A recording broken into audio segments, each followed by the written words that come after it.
जब मैं रात को सो जाती तो मुझे लगता कि मानो मेरे कपड़े कोई उतारने की कोशिश कर रहा है।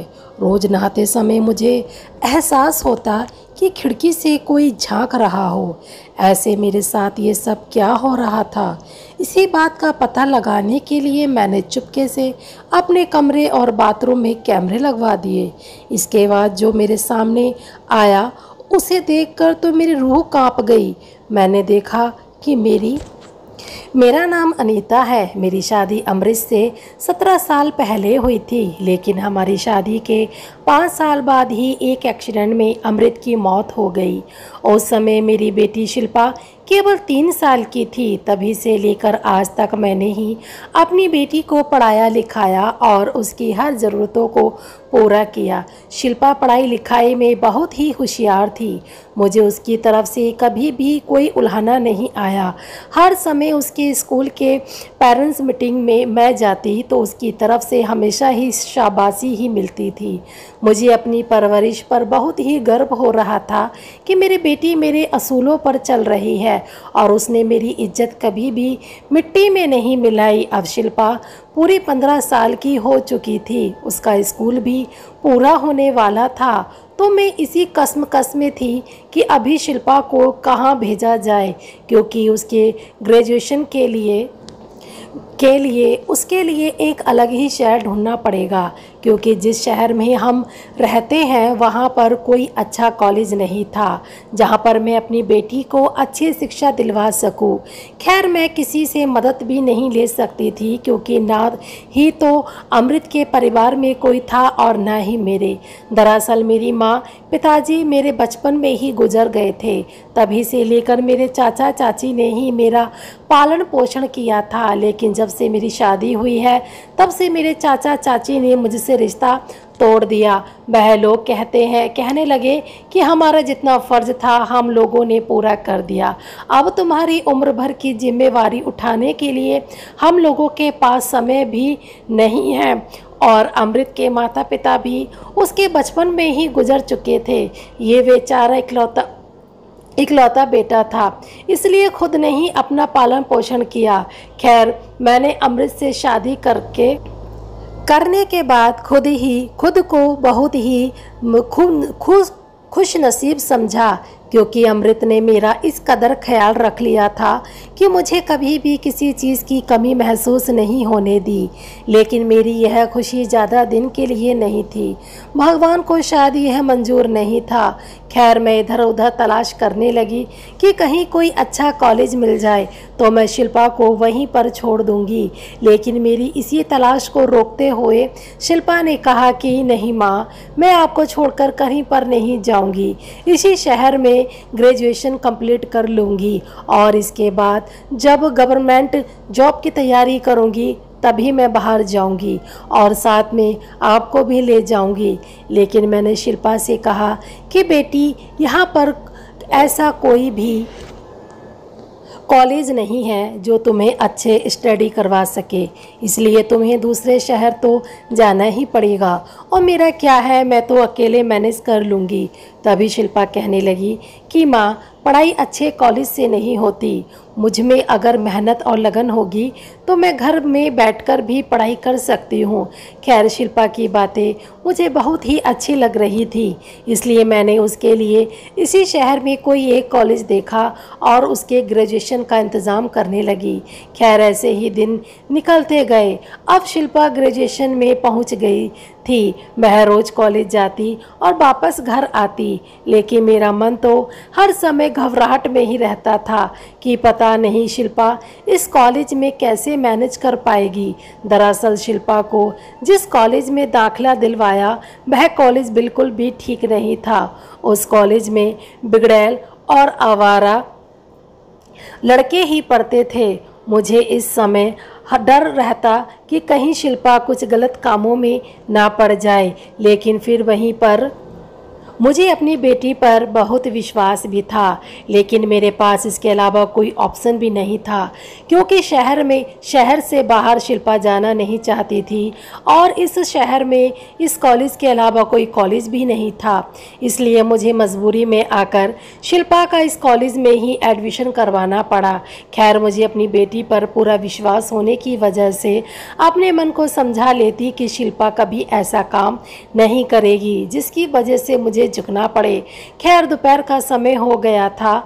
अभी शिल्पा कॉलेज से नहीं लौटी थी, क्योंकि आज वह सुबह कह रही थी कि मैं सिर्फ एक ही क्लास को अटेंड करूंगी, उसके बाद मैं जल्दी घर आ जाऊंगी। लेकिन आज तो दोपहर होने चला है, वो नहीं आई। मैंने उसके कॉलेज में फ़ोन किया तो उन्होंने कहा कि शिल्पा की दूसरी क्लास लग रही है, इसकी वजह से वह नहीं आ पाई। खैर, अब मेरे मन को शांति आ गई थी कि वो पढ़ाई की वजह से ही नहीं आई थी। खैर, एक दिन रात को मैं सो रही थी तो मुझे लगा मानो कोई मेरे शरीर को टच करने की कोशिश कर रहा है और मेरे कपड़े उथल पुथल कर रहा है, लेकिन मैंने इस चीज़ को अनदेखा कर दिया। दरअसल जब से अमृत की मौत हुई है उसके बाद से मुझे कभी भी नींद नहीं आती थी, जिसकी वजह से मैंने डॉक्टर से परामर्श लेकर नींद की दवाई शुरू कर दी। और नींद की दवाई इतनी तेज़ थी कि लेते ही मुझे नींद आ जाती और सवेरे तक मुझे पता ही नहीं चलता कि मेरे साथ क्या होता है। शायद इसी वजह से मैं अपनी आँख नहीं खोल पाती, लेकिन मुझे महसूस ज़रूर होता था कि मेरे साथ कुछ ना कुछ हो रहा है। जब मैं सवेरे उठती देखती तो मेरे कपड़े भी उथल पुथल होते थे, मानो मेरे शरीर के साथ कोई हलचल की गई है। लेकिन मैं इस चीज़ को अनदेखा कर देती, क्योंकि मेरे घर में मेरी बेटी शिल्पा और मेरे अलावा कोई नहीं था और दरवाजे खिड़कियाँ इस कदर बंद कर दी होती थी कि घर में कोई कितनी भी कोशिश कर ले नहीं घुस पाता। इसलिए मैंने इस बात को हमेशा ही अनदेखा किया और अपना वहम समझने लगी। दरअसल मेरी शादी बहुत ही छोटी उम्र में अमृत से कर दी गई थी और मुझे हमेशा से ही अपने शरीर का ख्याल रखने का पूरा शौक़ था। इसी वजह से मैं जिम और अपने खाने पीने का इस कदर ध्यान रखती थी कि मानो मुझसे सुंदर कोई ना लगे और हमेशा सबसे सुंदर दिखने के लिए मैं हर प्रयास करती थी। और अपनी इसी मेहनतों की वजह से मैं अपने पूरे शरीर को मेंटेन किए हुए थी।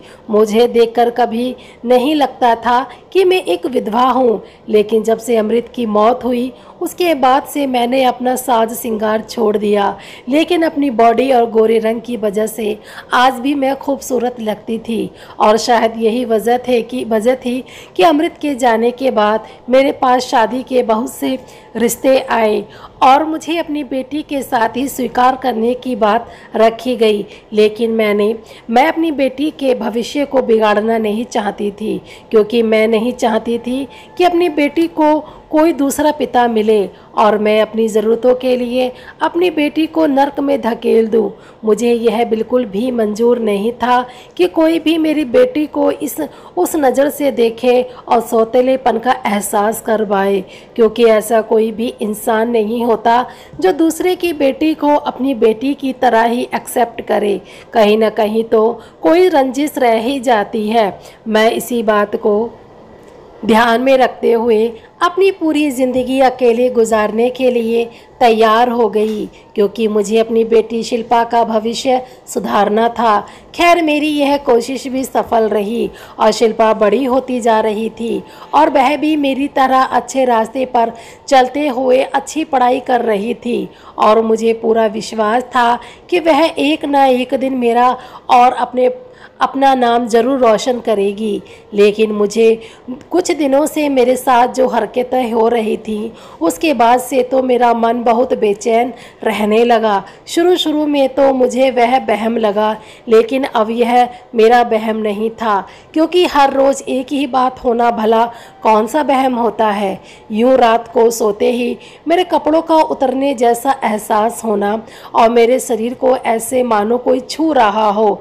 भले ही मैं नींद में हूँ, लेकिन इतनी भी बेवकूफ़ नहीं कि मुझे कुछ समझ में ना आए। फिर मेरे मन में आया कि मैं पता लगाऊं तो कैसे लगाऊं। मुझे तो कुछ समझ में नहीं आ रहा था और मैं बिना नींद की गोली खाए भी नहीं रह सकती थी, क्योंकि जिस दिन मैं नींद की गोली नहीं खाती उस दिन नींद की प्रॉब्लम होती, साथ ही उसके साथ मेरा पूरा शरीर दुखने लगता, मुझे चक्कर जैसे आने लगते और उल्टियाँ शुरू हो जाती।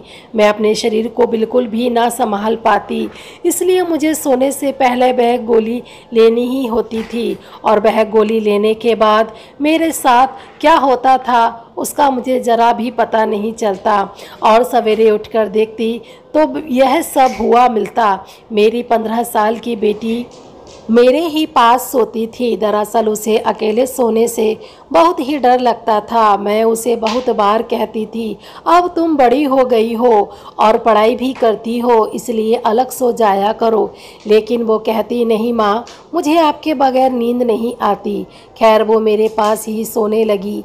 देर रात तक पढ़ाई करने के बाद वह मेरे साथ मेरे ही बेड पर सो जाती। ऐसे ही दिन निकलते गए।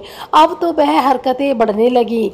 मुझे एक और चीज़ का एहसास होने लगा और वह थी नहाते वक्त मेरे मानो बाथरूम में कोई देख रहा हो और बाथरूम की खिड़की से ऐसे लग रहा था मानो कोई तस्वीर ले रहा हो या छिपकर मेरे पूरे शरीर को देखने की कोशिश कर रहा हो। अब तो मुझे पूरा यकीन हो गया था। एक दिन मैं नहा रही थी तो मुझे एहसास हुआ कि खिड़की से कोई मेरी तरफ देख रहा है। मैंने झट से अपने कपड़े पहने और बाथरूम से बाहर आकर देखा, लेकिन वहाँ पर कोई नहीं था। बेड पर मेरी बेटी शिल्पा पढ़ाई कर रही थी। मैंने शिल्पा से पूछा कि क्या यहाँ कोई आया था? तभी वह कहने लगी, नहीं माँ, कोई भी नहीं आया था। मुझे तो कुछ भी समझ नहीं आ रहा था कि यह सब क्या हो रहा है। घबराहट के मारे मेरा पूरा शरीर पसीने से लथपथ हो गया था। यह मेरा वहम कैसे हो सकता है? एक बार वहम हो सकता है, लेकिन हर रोज़ तो नहीं हो सकता। मुझे किसी भी तरह इस बात का पता ही लगाना था, लेकिन मैं शक भी तो किस पर करती, क्योंकि हम माँ बेटी के अलावा घर में था ही कौन। फिर एक रोज़ मुझे बैठे हुए ख्याल आया कि कोई इंसान तो नहीं हो सकता, कहीं इस घर पर किसी बुरी आत्मा का तो साया नहीं, जिसकी वजह से मुझे ऐसे अजीबोगरीब हरकत का सामना करना पड़ता है।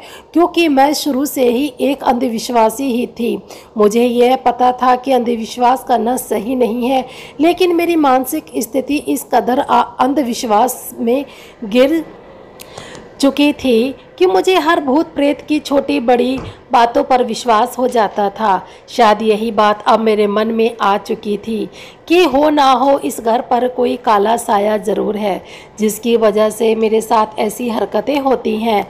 और मेरा ख्याल भी बिल्कुल सही था। मेरी बेटी और मेरे अलावा इस घर में कोई नहीं रहता था। रहना तो दूर, इस घर पर कोई आता भी नहीं था। और हमारा घर इस कदर बना हुआ था कि चारों तरफ से दरवाजे बंद होने के बाद हम लोगों की बिना परमिशन कोई घर में घुस भी नहीं सकता था। इसलिए इसे काला साया समझते हुए मुझे ज़्यादा समय नहीं लगा। एक दिन मेरे मन में आया कि कहीं मेरी जैसी हरकतें शिल्पा के साथ तो नहीं हो रही हैं। तभी मैंने बातों ही बातों में शिल्पा से पूछा कि बेटे, कभी तुम्हें रात में कुछ हलचल सी लगती है, मानो तुम्हारे शरीर के साथ कोई छुअन कर रहा हो? तभी मेरी बेटी ने कहा, माँ ऐसी बात क्यों कर रही हो? ऐसा भला कैसे हो सकता है? मेरे साथ ऐसा कुछ भी नहीं होता है। अब मेरे मन को शांति आ गई कि शुक्र है मेरी बेटी शिल्पा इन सब से बची हुई है। लेकिन मुझे अपने बारे में तो डर लग रहा था कि पता नहीं क्या हो रहा है। मैं जब भी यह बात सोचती तो मेरे रोंगटे खड़े हो जाते। आखिर मैं यह बात किससे शेयर कर सकती थी?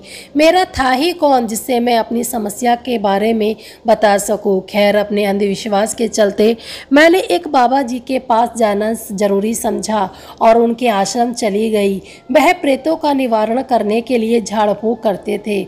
मैं उनके पास जा खड़ी हुई और अपनी सारी परेशानी उनको बताते हुए मुसीबतों का इलाज पूछने लगी। तभी बाबा जी कहने लगे कि तुम्हारे घर में किसी प्रेत आत्मा का साया है और तुम्हें जल्द ही उसका निवारण जल्द से जल्द करवाना होगा, वरना वह प्रेत आत्मा तुम्हारे शरीर को नोच खाएगी अब तो मुझे और भी ज़्यादा डर लगने लगा है।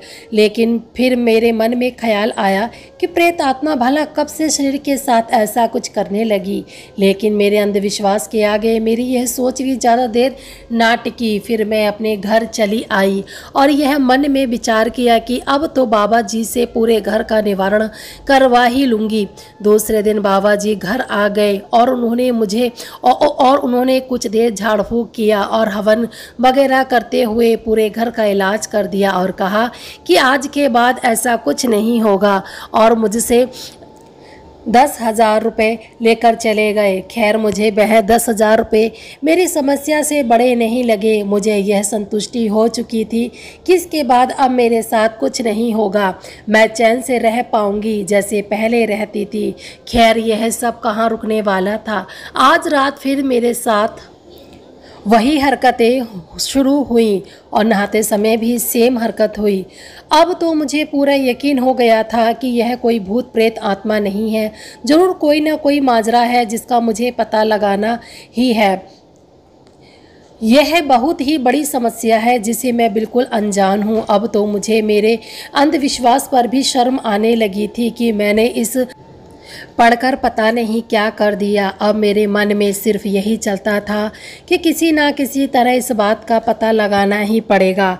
फिर मेरे मन में ख्याल आया कि आज मैं बिना नींद की गोली खाए सो जाऊं और देखती हूं कि मेरे साथ क्या होता है। रात का समय हुआ, मैं बिना नींद की दवाई खाए सो गई, लेकिन पूरी रात निकल गई। मेरे साथ ऐसी कोई भी हरकत नहीं हुई जो हर रोज़ होती थी। अब तो मुझे कुछ नहीं समझ आ रहा था। फिर मेरे को ख्याल आया कि शायद हो सकता है कि नींद की गोली लेने के बाद मैं गहरी नींद में चली जाती हूँ और सपने में यह सब होगा जिसको मैं हकीकत समझ लेती हूँ। लेकिन फिर सोचा कि सवेरे उठकर मेरे कपड़े का जो हुलिया होता है वह तो वहम नहीं हो सकता। तभी मेरे मन में फिर से ख्याल आया कि हो सकता है नींद में ही खुद ही अपने कपड़ों को उथल पुथल कर देती हूँ। अब मैं इसको ऐसे ही अनदेखा करने लगी। काफ़ी समय निकल चुका था। अब तभी मेरे मन में ख्याल आया कि क्यों ना पूरे घर में कैमरे लगवा दूं और एक बार कैमरे की नज़र से और देख लूं कि कहीं मेरा यह वहम था या कुछ ऐसा ही हो रहा है जिससे मैं अनजान हूँ। मैंने ये बात अपनी बेटी शिल्पा को भी नहीं बताई, क्योंकि पिछली बार भी भूत प्रेत वाली बातें सुनकर वह पूरी तरह घबरा गई थी और वह हर रोज़ मुझसे पूछती थी कि आप ऐसा क्यों करती हो। मैं नहीं चाहती थी कि वह अपनी पढ़ाई में कोई बाधा लाए और इन सब बातों में पढ़कर वह अपने दिमाग को ख़राब करे, इसलिए मैंने उससे कुछ नहीं बताया। और वह जब कॉलेज के लिए चली गई तो मैं पीछे से कैमरे ले आई और पूरे घर में कैमरे फिट करवा दिए।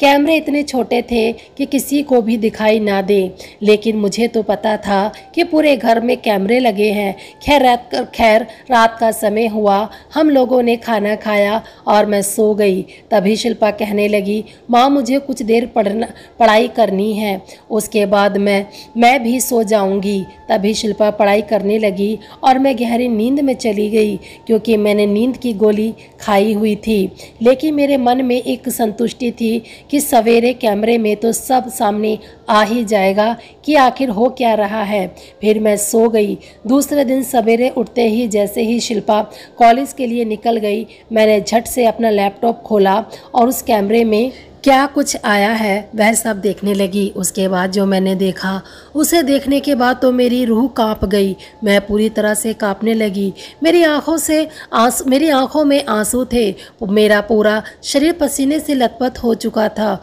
मुझे कुछ भी समझ नहीं आ रहा था कि यह सब सच है या फिर कोई सपना देख रही हूँ। मैंने देखा कि मेरी बेटी शिल्पा हाथ में कैमरा लिए हुए मेरे कपड़ों को उतारने की कोशिश कर रही थी। यह सब देखते ही मेरे तो पैरों तले से ज़मीन ही खिसक गई। आखिर मेरी बेटी यह सब क्यों कर रही थी। फिर आगे मैंने देखा कि वह मेरे कपड़ों को धीरे धीरे उतारते हुए उनकी वीडियो बना रही है और उसके बाद वीडियो बनाने के बाद कपड़ों को वैसे ही वापस कर दिए। और उसके बाद मैंने बाथरूम वाला कैमरा देखा तो मैंने देखा कि मेरी बेटी खिड़की के पास खड़ी होकर मेरी नहाती हुई वीडियो बना रही है। मुझे तो कुछ भी समझ नहीं आ रहा था कि आखिर शिल्पा यह सब क्या कर रही है। मुझे विश्वास नहीं हो रहा था कि मेरी बेटी ऐसी हरकतें कैसे कर सकती है, और एक लड़की होकर अपनी माँ के साथ। मुझे तो शर्म आने लगी थी। अब तो शिल्पा के लिए मेरे मन में इतनी नफरत भर गई थी, मैं उसकी शक्ल देखना भी पसंद ना करूं। खैर, यह सब बंद करते हुए मैं रोने लगी और अमृत को याद करते हुए सोचने लगी कि जिस बेटी को मैंने इतने अच्छे संस्कार दिए, अच्छी परवरिश दी, उसी ने आज यह सब कर डाला। मुझे तो कुछ भी समझ नहीं आ रहा था कि आखिर शिल्पा के दिमाग में क्या चल रहा है, वह ऐसी गंदी हरकतें क्यों कर रही है। तभी मेरे मन में आया कि एक बार मुझे शिल्पा से पता करना ही चाहिए कि वह यह सब क्यों कर रही है। तभी मैं शिल्पा का कॉलेज से आने का इंतज़ार करने लगी। जब शाम को शिल्पा कॉलेज से आ गई तो उसके बाद मैंने उसका हाथ पकड़ा और सीधा लैपटॉप के पास लाकर कैमरे की रील चालू कर दी। उस रील को देखते ही शिल्पा के तो मानो होश ही उड़ गए हों। उसकी आंखों में आंसू आ गए और वह कहने लगी कि मेरी इसमें कोई गलती नहीं है। वो बार बार यही बात दोहराई जा रही थी। मैंने शिल्पा को खींचकर एक तमाचा दे मारा और बोला कि इसमें तुम्हारी गलती नहीं है तो किसकी है। और यह सब सामने देखने के बाद भी तुम अपनी गलती को स्वीकार नहीं कर रही हो। आखिर तुम्हारे दिमाग में चल क्या रहा था? तुम ऐसी गंदी हरकत करने पर क्यों उतर आई? मैंने शिल्पा का हाथ पकड़ा और उसे अपने बिस्तर पर पटक दिया और उस पर चिल्लाते हुए पूछने लगी कि मैंने तुम्हें पढ़ाया लिखाया, इस कदर अच्छी परवरिश दी और तुमने यह नतीजा दिया। लेकिन शिल्पा मेरे सामने हाथ जोड़े यही बात दोहराती रही कि इसमें मेरी कोई गलती नहीं है। लेकिन मैं कहाँ सुनने वाली थी। मैंने एक बार भी शिल्पा की कोई बात नहीं सुनी और उसे बार बार कहे जा रही थी और डांटे जा रही थी। तभी शिल्पा ने कहा, मेरी एक बार बात तो सुन लीजिए। तभी मैंने कहा कि अब सुनना बाकी क्या रह गया है, और तुमने ऐसी हरकत की है, ऐसी ही हरकत ही क्यों की, और इस वीडियो का करती क्या थी जो मेरे बदन का हर रोज़ वीडियो बनाती थी। तभी शिल्पा कहने लगी कि मुझे माफ़ कर दो माँ, मुझसे बहुत बड़ी गलती हो गई। दरअसल यह सब मैं मेरे दिल से ज़रा भी नहीं करना चाहती थी। मैं बहुत मजबूर थी क्योंकि मेरी सबसे बड़ी गलती ने मुझे यह सब करने के मजबूर कर दिया था। दरअसल मैं कॉलेज टाइम एक लड़के से प्यार कर बैठी। मुझे ज़रा भी पता नहीं था कि वह लड़का इतना ख़राब है। उसकी बातों में ना जाने मैं कब आ गई और मैं अपने अच्छे बुरे की पहचान ना करते हुए उसके साथ टाइम बिताने लगी और उसकी केयर करने लगी। इसी बीच उस लड़के से मुझे इतना ज़्यादा प्यार हो गया कि मैंने ज़रा भी नहीं सोचा कि अब जो मैं करने जा रही हूँ वह सही है या नहीं। मैं उस लड़के के साथ उसके घर पर चली गई और उसके साथ संबंध में आ गई। कई बार संबंध बनाने के बाद वह लड़का मुझे धोखा दे गया। मैंने तो ज़रा भी नहीं सोचा था कि मेरे साथ यह सब होगा, और उस लड़के ने मेरी क्लिप बना ली। उसके बाद यह क्लिप मुझे दिखाकर कहने लगा कि मुझे मेरा यह काम करना होगा, वरना मैं इसे वायरल कर दूंगा और तुझे और तेरी माँ को सब जगह बर्बाद कर दूंगा। मैं इसी डर से उसकी बातों में आ गई और उसकी सारी बातें मानने के लिए तैयार हो गई। तभी वह लड़का कहने लगा कि तुम्हें अपनी माँ का हर रात एक वीडियो बनाना है और जब वह नहाए तो वीडियो बनाना है और वह मुझे भेजना है। मैं उसकी बातों को सुनकर सन्न रह गई। मैं ज़रा भी नहीं चाहती थी कि मैं उसकी बातों में जाऊं, क्योंकि वह लड़का कहने लगा कि मेरे बड़े भैया तुम्हारी माँ से बहुत प्यार करते हैं, और जब पापा की डेथ हुई थी तो उसके बड़े भैया जो उम्र में काफ़ी बड़े हैं वह आपके लिए रिश्ता भी लेकर आए थे, लेकिन आपने रिश्ता ठुकरा दिया था, जिसकी वजह से उसने बदले की यह भावना बना ली। और वह लड़का कहने लगा मुझे मेरे बड़े भैया के लिए यह सब करना है, इसलिए अगर तुम अपनी बेइज्जती करवाने से डरती हो तो अपनी माँ का वीडियो बनाकर मुझे हर रोज़ ला कर दोगी। तभी से मैं ऐसा करने लगी। आप जब नींद की दवाई लेकर सो जाती तो मैं आपके रात को कपड़े उतारने के बाद वीडियो बनाती, और जब आप नहाने के लिए जाती तो भी मैं आपका वीडियो बनाती और उसको सौंप देती। मुझे माफ़ कर दो ना जाने मैंने कितने बड़े बड़े पाप कर डाले। शिल्पा की ऐसी बातें सुनकर तो मेरे तले से ज़मीन ही निकल खिसक गई। मुझे अफसोस होने लगा कि मेरी बेटी पता नहीं इतने दिनों तक किन किन अत्याचारों को सहन कर रही थी। उसके अंदर क्या क्या क्या बीत रहा था, मुझे इस बात का ज़रा भी अंदाज़ा नहीं था। मैं उसको ही गलत समझ रही थी, लेकिन सारी गलती तो उस लड़के की थी। लेकिन कहीं ना कहीं शिल्पा की भी गलती थी, क्योंकि उसने बिना सोचे समझे एक लड़के पर इतना विश्वास कर लिया और उसके प्यार में आकर इतनी ठोकरें खा ली। मैंने शिल्पा से कहा कि तुम घबराओ मत, हम लोग पुलिस में जाएंगे और उस लड़के के खिलाफ़ रिपोर्ट करवाएंगे। तभी शिल्पा कहने लगी, नहीं माँ, हम दोनों की ही क्लिप उसके पास है, अगर उसने वायरल कर दी। तभी मैंने शिल्पा को समझाते हुए कहा, देखो बेटा, अगर वायरल भी हो जाती है तो भी कोई बात नहीं है, लेकिन हम नहीं चाहेंगे कि वह लड़का और किसी की इज्जत के साथ ऐसा खिलवाड़ करे, इसलिए उसे सज़ा तो दिलवानी ही होगी। खैर, यही सब सोचकर हम दोनों पुलिस में गए और पुलिस ने हमारी बात को गहराई से सुना और उन दोनों को पकड़ लिया और हमारी क्लिप भी डिलीट करवा दी गई।